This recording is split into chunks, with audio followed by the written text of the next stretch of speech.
L'histoire de Mecca.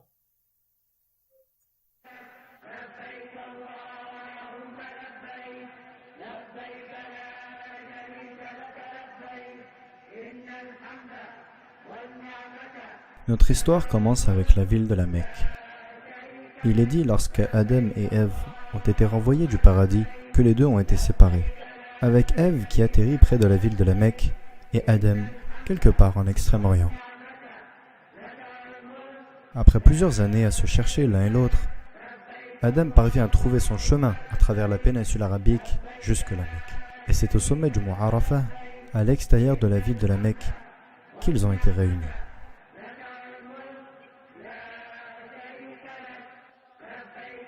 La Mecque est aussi importante parce qu'elle est considérée comme le premier endroit où Allah Jalla wa Ala a été adoré, seul, sans associé.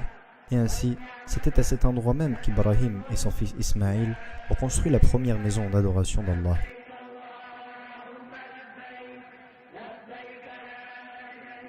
En cet honneur, Allah Jalla wa Ala a construit au paradis une structure similaire pour les anges.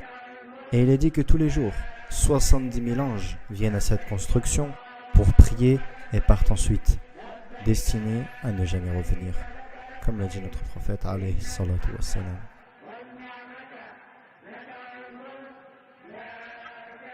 Lorsqu'Ibrahim et Ismaïl ont fini la construction de la maison sacrée, il y avait encore une brique à mettre à sa place. Et ainsi, Ibrahim a envoyé son fils Ismaïl pour trouver une pierre unique qu'il pourra mettre à cet endroit. Mais Allah Jalla wa Ala a décidé que cette pierre finale, destinée à être posée, ne soit pas faite en matière de ce monde, mais plutôt une pierre provenant directement du cœur du paradis. L'ange Jibril alayhi salam rapporta ensuite la pierre à Ibrahim, qui l'a mise en place.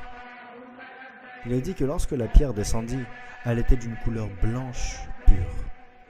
Mais à cause des impuretés de ce monde et l'immoralité de l'homme, la pierre commença doucement à décolorer et finalement se changer en noir. Au fur et à mesure du temps, la ville se développe. Les habitants de la Mecque restent fervents monothéistes, adorant un seul et unique Dieu.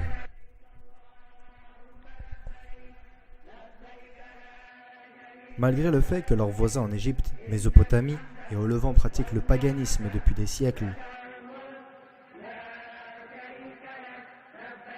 mais tout change lorsqu'un marchand nommé Amr ibn Luhay décida de mener ses affaires à l'extérieur de la Mecque. Alors Amr se dirigea vers le nord jusqu'à atteindre les terres du Levant. Là-haut, Amr témoigna pour la première fois de choses comme l'architecture moderne, la littérature avant-gardiste et bien sûr la pratique du paganisme. Amr était tellement impressionné par ce qu'il a vu que, juste avant de repartir, il demanda s'il pouvait ramener chez lui une de ses idoles.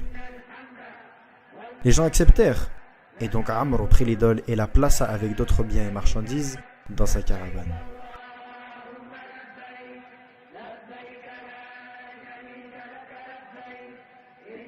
Ensuite, il mit le cap au sud, vers la ville de la Mecque. Lorsque Amr arriva enfin chez lui, il prit et plaça immédiatement l'idole devant la maison sacrée. Il dirigea ensuite le peuple en leur disant que ceci est désormais le Dieu qu'ils doivent adorer. Tristement, ce concept a fait face à très peu, voire aucune résistance. Et avec le temps, les gens commençaient à adorer de plus en plus d'idoles. Jusqu'à ce qu'il est dit qu'à la fin du 6e siècle, plus de 360 idoles différentes entouraient la maison sacrée à la Mecque.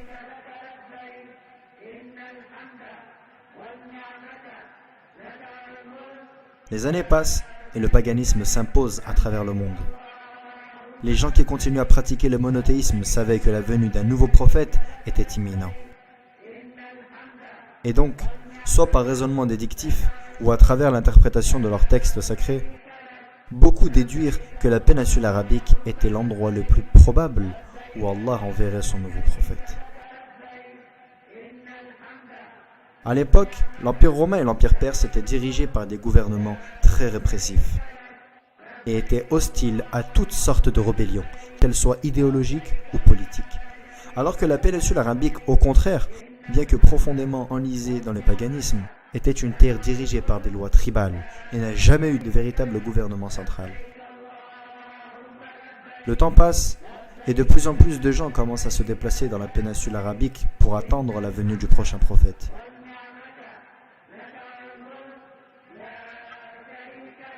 Et ainsi, sur la même terre où l'homme pour la première fois voit un culte à son créateur, et où Ibrahim construisit la première maison d'adoration de Allah seul, c'était là où Allah a destiné son dernier et final messager à apparaître.